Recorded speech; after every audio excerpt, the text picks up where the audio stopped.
Did Prince William just shade his brother? The Prince of Wales traveled to New York City for his Earthshot Prize initiative, where he stopped at a local fire department to discuss mental health. How do you guys feel about mental health? Is it something you guys talk about? Is there still a stigma? William asked the group. While at the station, William visited the 9/11 memorial located inside of the fire department.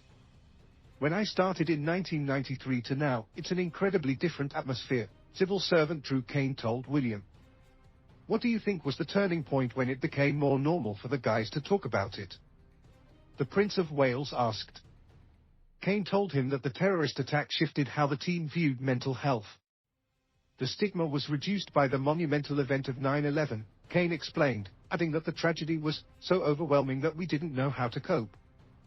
William was curious about the well-being of the men and women he met, but his sibling, Prince Harry, has discussed his own mental health struggles and lack of help.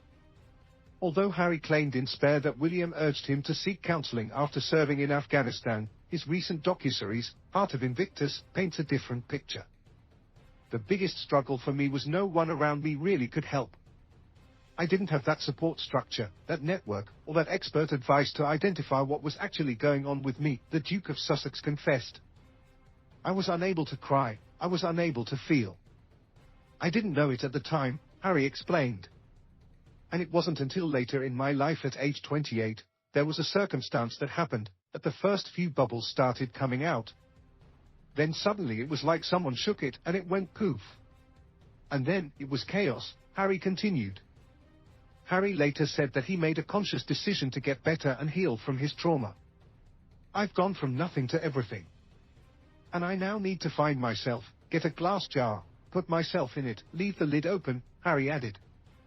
You choose what comes in, and everything else bounces off.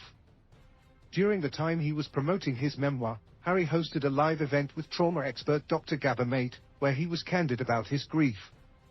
I felt slightly different to the rest of my family. I felt strange being in this container, and I know that my mum felt the same, so it makes sense to me, Harry said at the time. When I found my therapist and started to unpack 12-year-old Harry at the point my mother died, it was scary. The father of two also confessed to abusing substances to cope with the pain. It removed it all for me and brought me a sense of relaxation, release, comfort, a lightness that I managed to hold onto for a period of time, he shared. William's trip was reported by Page 6.